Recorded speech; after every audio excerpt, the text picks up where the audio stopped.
Hi, everyone. I'm Sarah Shewey. I am the founder and CEO of Happily. We're a global events company that specializes in carbon-free virtual events. We represent the largest and most diverse network of specialists, and every week I come onto my LinkedIn as well as onto YouTube to share a little bit about what's happening in this world today. I bring in a friend and a colleague to share their expertise and insights. And today, I'm bringing in a legend, Miss Gina Bianchini, who's the founder and CEO of Mighty Networks. Hi, Gina. Like legend just makes me feel old, but I'm gonna go with it. I'm gonna go with it. Oh my God, no! But look, like, I mean, old because Experienced, a legend in tech experienced. world, a legend in tech world is like, like 5 years, 10 years, or whatever. Um, because really, I Totally mean, really, embracing it. truly, you were one of the pioneering, female founders in the event tech space. I can think of just like a handful of women who have really led the way and trailblazed for the rest of us. So that's what I mean by that. Thank you. That yeah, age. If for those of you who don't know, Mighty Networks is an amazing platform that serves creators and brands that have purpose, and they're bringing their community together with courses, events, memberships, and content like all in one spot. And also, what I really love about it is that they're doing it also all under your own brand. So they get like their like the whole like the URL and everything, is all a very seamless experience. And before this, because as I was saying, like the legendary Gina, she was the CEO of Ning, which I was on Ning. I loved Ning. And then Thank she you for that. yeah, and like I remember like seeing you on like TV, like talking about Ning, and I was like, this thing was so cool. Um, and she co-founded that with also legend Mark Andreessen. And that had I'm looking down the stats right now, and it's like 100 million people and 300 active social networks. So 300,000 active Ning networks, 3 million created, and they reached 100 million people around the world, which is pretty fun. that's amazing. That's amazing. Just like to have built something and like see people interacting and communities like formed at that scale. I mean, what were some of the things that you learned there that you've brought with you to Mighty Networks? Well, I think the number one thing that I learned and has motivated me over the last 10 years is just how creative and amazing people are. Just like people are awesome. They're also like weird, and also there are like dark places on the internet. There is no question about that. But if I take people as a whole, when somebody is bringing people together around an interest, a passion, a goal, a topic, a desire to change their lifestyle or learn about something new that's interesting to them, it is the best of us. And I fell in love with people creating communities at Ning. And I basically was like, I don't want to work on anything else. I don't want to work, with any other kind of person. And it's been the thing that's driven me for a long time. I also believe that, if they took the internet away, I would really try to figure out like some other way of like finding creators and offering ways of building amazing communities that get more valuable to every member with each new person who joins and contributes, and create something really special, because that's the work that we do, and it's really fun. Hmm. And like communities is really like it's really broad, right? Like so, and like how have you seen like communities change Mhm. or community leaders change over the years? I mean, Yeah. we since Ning, right? Like they're like I guess Facebook and Instagram came after what you did. Yeah, So so it did. Here's the thing. I define community very narrowly. It's still gigantic, but I define it very narrowly, which is, are you creating the conditions by which people can meet and build relationships with other people? So think about it as member to member connections. So if you think about Instagram, for example, they're actually moving in the opposite direction. So if you think about DMs and the fact that you have stories and DMs, that's actually, I talk out at you, you talk back at me, but nobody's meeting or building relationships with each other. The comment sections, people continue to try to build communities in comment sections, but the reality is it's really hard. It's really, really hard. And so when I look at what is a community and what are communities that are going to thrive, I really look at how are you bringing people together? How are you setting up the conditions and the culture for them to be able to meet and build relationships with each other, break the ice, know when to come back, know how to look good to other members as opposed to look like a dork, a spammer, someone who's socially awkward. And we now have, and this is the thing I'm the most excited about, software can help any of us look like the most amazing version of a host we could possibly be. And we're just getting started on what that's going to look like over the next 12, 24 months, and certainly over the next 5 years.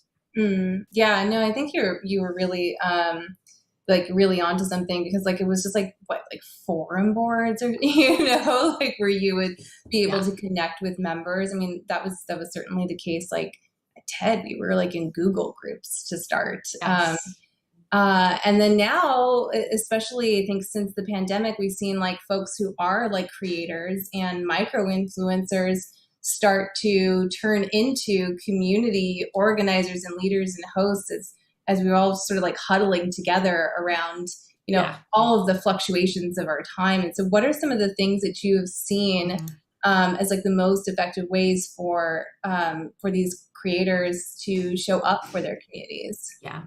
Yeah. So I think that while I think any of us would wish that the pandemic did not happen, I will say the one thing that's been so interesting is that it has given people an opportunity, especially organizers, an opportunity to say, hold up, what am I really doing here? Now, there's a whole set of people that are like, just help me recreate online what I was doing in the real world. Like, give me breakout sessions, give me like the ability to like have an event and, virtual conferences. We saw, and you know this better than I do, but we saw virtual conference traffic peak in June, and has sort of slowly been going down. As what I think has happened is more and more people have said, okay, wait a second. There is absolute magic in bringing people together at one time. It's not going to go anywhere. Events are super important. But what do events become when we have all these other tools of community building together in one place? So we take a step back. The watching literally thousands, tens of thousands, hundreds of thousands of successful communities, they all actually have the same dynamics to them.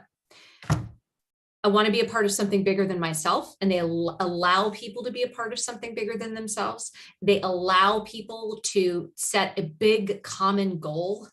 They enable people to build new skills. They enable people to, be vulnerable and to get stuck, and then to have a community around them to help them get unstuck. And typically this is through the stories, the experiences, the ideas of other people. So that is really the power of community. And you can see within that an event plays a really important piece in terms of punctuating the learning or punctuating the connections that people can have. Now, in the past, I would argue that, and in the real world, what had happened is we almost moved from content, like I talk out at you, to, oh, people don't want to pay for that anymore. So now we're going to do events. And that events are just going to be more like content. So, you basically have a bunch of people on stage, and then you show up and you just paid like $1,000 to attend a conference, but you don't know anybody because only the people that paid $5,000 to sponsor it got access to the list. So unless you actually have the serendipity of sitting next to somebody, but then you're in a dark room sitting next to somebody while somebody's talking, which is not the most conducive to like talking to each other. Or it's like who is in the snack line next to you. And otherwise, you're not like, unless you showed up knowing some people already, it's almost impossible to meet the right people or meet the most relevant people. Fast forward to today, it's the opposite. We can actually use, and we are seeing this, that people are now thinking about and realizing, well, wait a second, with a community, I can introduce a bunch of people ahead of time. And then someday when we actually come back in person, but certainly even as we have virtual events, I can use the virtual event as a way to help people meet each other. And everybody can talk in the comments section, even, in the chat, even as, I do have a guest speaker. And it's a lot more fluid. It's a lot more, of a continuum. And so when we look at events through that lens, they are a piece of an overarching community or membership and really punctuating something bigger than, oh my gosh, we're going to go set up in a beautiful place. It's going to be at a hotel in the middle of San Francisco. The speakers are going to come in and out because they're like, oh, check, I'll only come to this conference if I speak. But they're not necessarily sticking around. And then you leave the conference and you're like, well, would it have been better if I would have brought a friend? But then if I would have brought a friend, wouldn't I have just spent the entire time talking to my friend? And isn't it cheaper if I just talk to my friend and we actually go do something like really fun, if that's what we're doing? And by the way, the conference is actually live streaming all the speakers anyway. So I could have actually stayed at my house. And so I think we're going to move away from FOMO as being the main reason you go to a conference. And we're going to move into this new world that says, all right, all bets are off. We're starting from scratch. And what is our ultimate goal? It's to create a community or a network of people that gets more valuable to every member with each new person who joins and contributes. And we are going to use many different tools in our toolbox to make that network as valuable to as many people as possible. Oh, and then we're going to charge for that. I like the, we're going to charge for that piece of things for sure. And, I think what I think is really interesting about the virtual event space, when we're talking about sort of speakers and presenters and folks in the comments, in the chat, moving from social media where, like, you're right, it's just like, I always say, it's like you're shouting out into the void and some people catch it and send something back and comment back, but it's very one directional.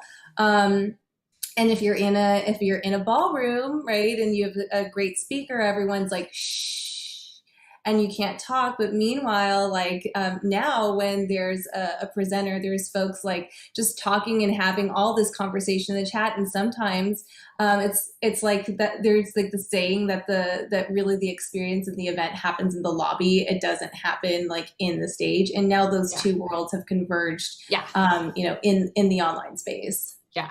Well, and my response to that in terms of like, it's happening in the lobby, it's like, and there's actually a guy who was like, well, why don't we just have the whole conference be the lobby? And that actually is a great conference. But otherwise I'm like, well, then if the whole value is what's in the lobby and there's no way to actually seed how people meet in the lobby, then why are we doing all of the presentations and everything? Oh, well, that's so we can get all these big names to attract people in. Well, that's great. Except if the big names don't stick around and you're never going to meet them, you could just watch their videos online. So I think that there is an emperor's new clothes aspect to events that virtual events at least are at least challenging. And I think all that is going to happen is we're going to get to better events. I think when you stop having, well, that's the way we did it last year, or that's the way we did it the year before. And it really forces people to say, wait a second, what is the value that we're providing? I think what's coming next is going to be awesome. I am super excited for real world events again.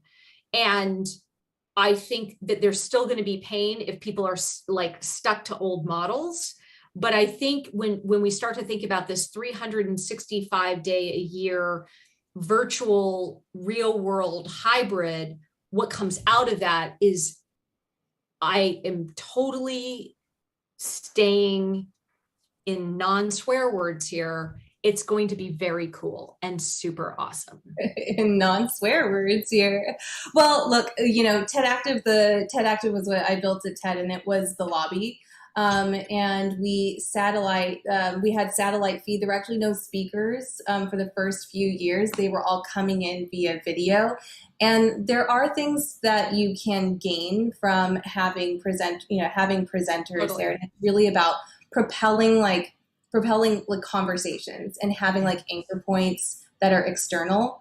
Sometimes it feels a little too canned when it's always just the community host being like, let me send a conversation prompt out, right? But right.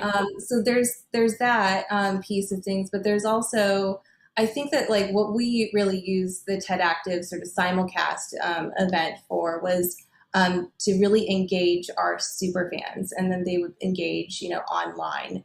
And that experience of, it's hard to replace sort of like having a full day or week with the same folks.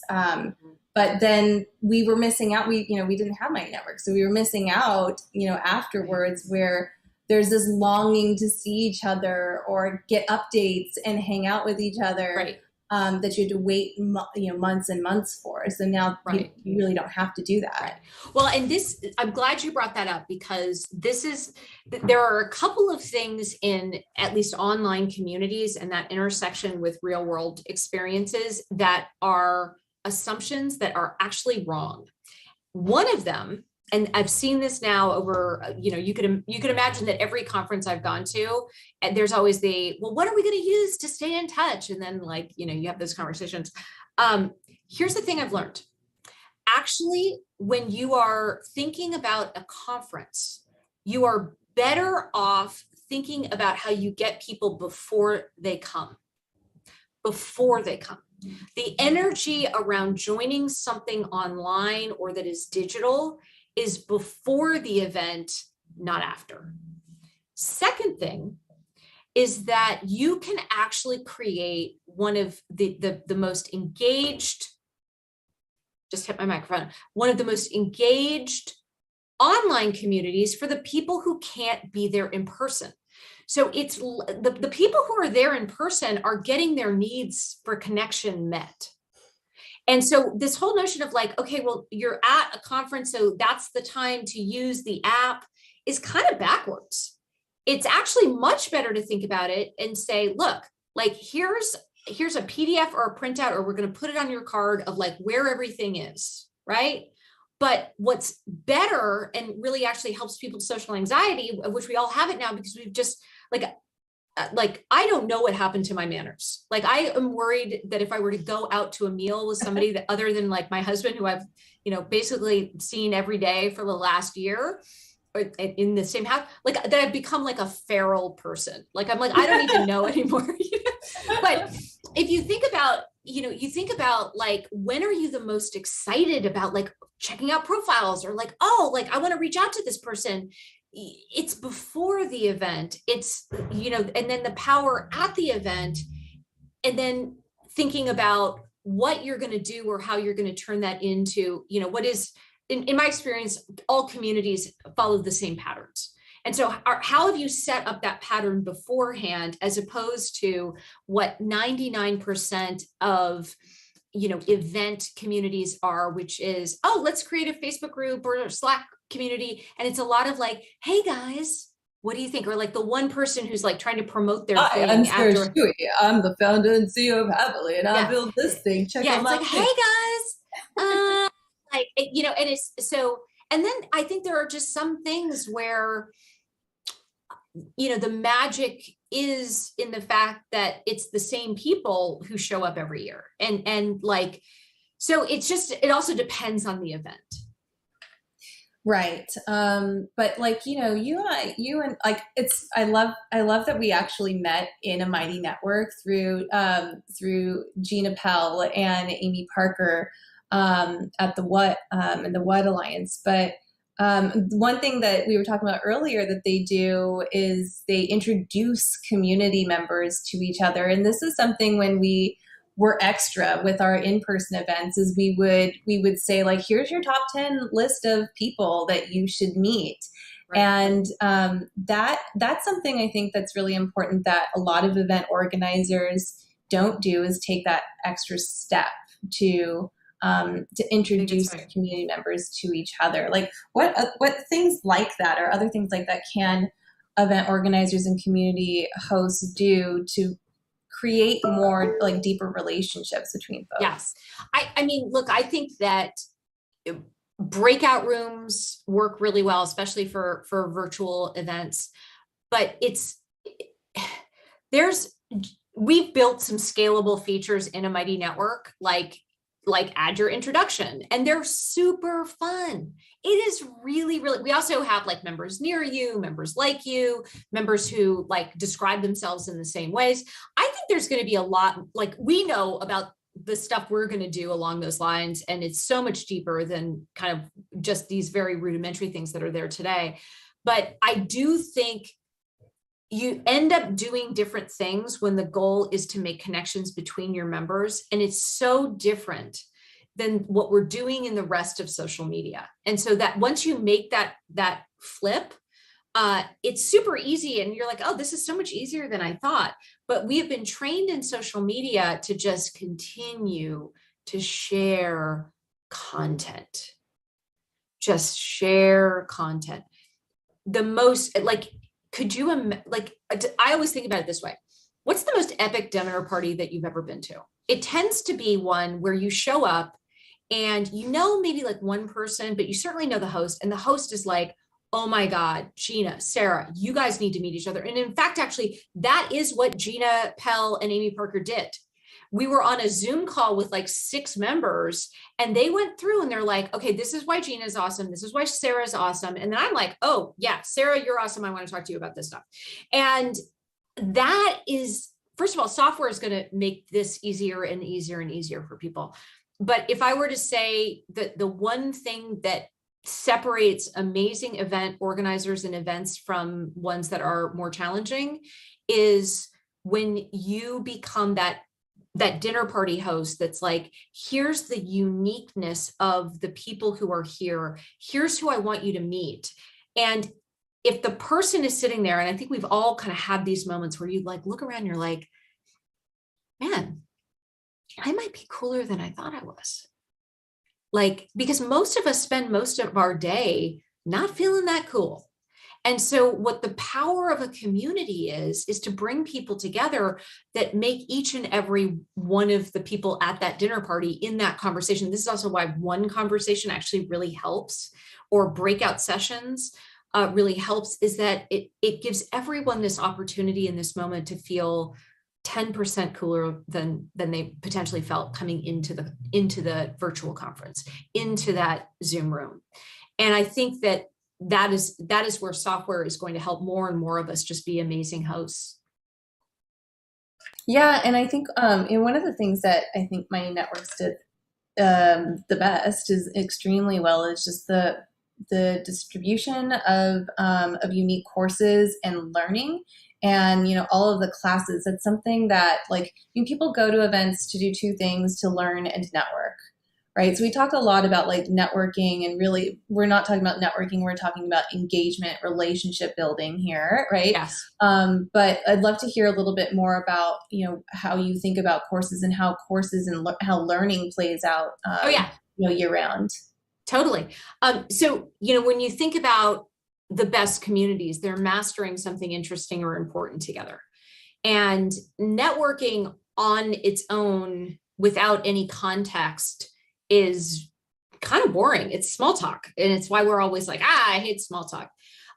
So we actually found that it was our hosts, we call them Mighty Hosts, are the creators on our platform and the brands on our platform. We're like, why don't you guys just build online courses directly into a Mighty Network? It just is obvious and we want it.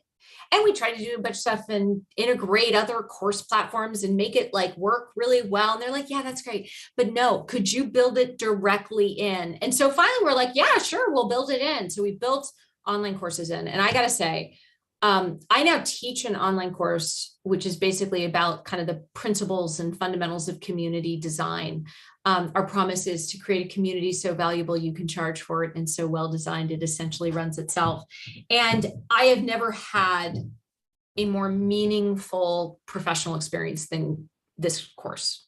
And the reason is we're running it live, and it's community front and center. And the course materials are essentially recorded sessions. And then we do office hours, which is, people having the floor and talking. I couldn't imagine doing a course differently. Obviously, we have other kinds of courses that you can set up, content only. It all lives within a Mighty network, or a course with a dedicated course community. But people make courses. And what courses do is it actually breaks down and gives people a reason to interact with each other. So if you think about it, it's like in our community design masterclass, every week is a weekly challenge posted in the masterclass. And then people are commenting on what other people are posting. And it's super dynamic that way. So I think about courses, certainly it is something that people are comfortable paying for, and people pay attention to what they pay for today. But also, it's another way to break the ice. It's another way of having a common language, and a way for it to be safe and comfortable to talk to somebody else in a community. And events do that, courses do that, polls and prompts do that. Articles are fine. Sharing's fine. But the one thing that we see that really just doesn't work is, hey guys, what do you think? I read this external article out on the internet that probably has a paywall. I'm going to post it in a community. I'm going to ask the super general question of, hey guys, what do you think? And then I'm going to be mad when nobody contributes. And I'm going to be like, oh, it's the software's fault because no one's engaging. And it's like, that's not exactly how it works. So when you have these different features, you're going to get different results. Yeah. And so let's talk about we have a couple more minutes left, and I just want to talk about the money, because you keep underlining and like alluding to, and I know that everyone's ears, perk up, and everyone's sort of thinking about like their business models, especially how does year-round, community engagement virtual play into, into their revenue lines, and how will things change if there are fewer people in person? So how much are people charging for their networks, or how are they structuring it, where it's like one-off courses and monthly memberships? What's the average price range? Some of those, just some of those like little nitty-gritty details would be really helpful. Yeah. So that's a lot to cover in 3 minutes, but I will say in general, people pay attention to what they pay for. And what we have seen is that if you are able to bring people together in a community that is mastering something interesting or important together, and that just might be like living your best life, to something really specific around your career or health and wellness or other important interests, that is when people are happy to pay money, and they will be more engaged. So we actually see nearly 80,000 people who are paying across, subscribers across different Mighty networks. And the thing that the networks that are charging, what they have in common is that they have a big purpose. There's a very clear motivation for the community. It's very clear who it's for and what people are going to get by being a member. But that's it. Like, you don't need to be an expert to charge money.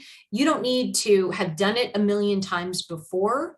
It is really around being able to think through, hey, how am I helping people get results and transformation in their lives? And it's not about my content or the number of hours of programming that I have. It's not what I'm pushing out. It's how am I making connections between members such that any of us are more likely to achieve the results and transformation that we want in our lives, and candidly can't get on our own. And that's really where the power comes from. It doesn't require you to have any prior experience. The other thing we now have 3+ years of data. A successful Mighty network that is long-term and sustainable and has subscriptions that keep going has like 30 people in it. It does not need thousands or hundreds, 30 people, which means you can actually charge more than you think you can. Like this whole like, oh, it's the same price as Netflix or a cup of coffee. Don't think about it that way. Think about it in terms of, I'm going to make an investment in my career. And if this community is going to help me bring in new business or get a raise or discover new things that I would otherwise pay a consultant or a stylist or a nutritionist for. Those are all of the reasons why joining a community is actually a more powerful, more effective way of helping people get results and transformation in their lives. Beautiful. And it's like so simple to spin up, right? Like you said, it's like no experience, but also the platform, and the UX. I'm like a UX like design freak. And it just like makes it very easy, very approachable for anybody, no matter what their level of technology, might be to do so.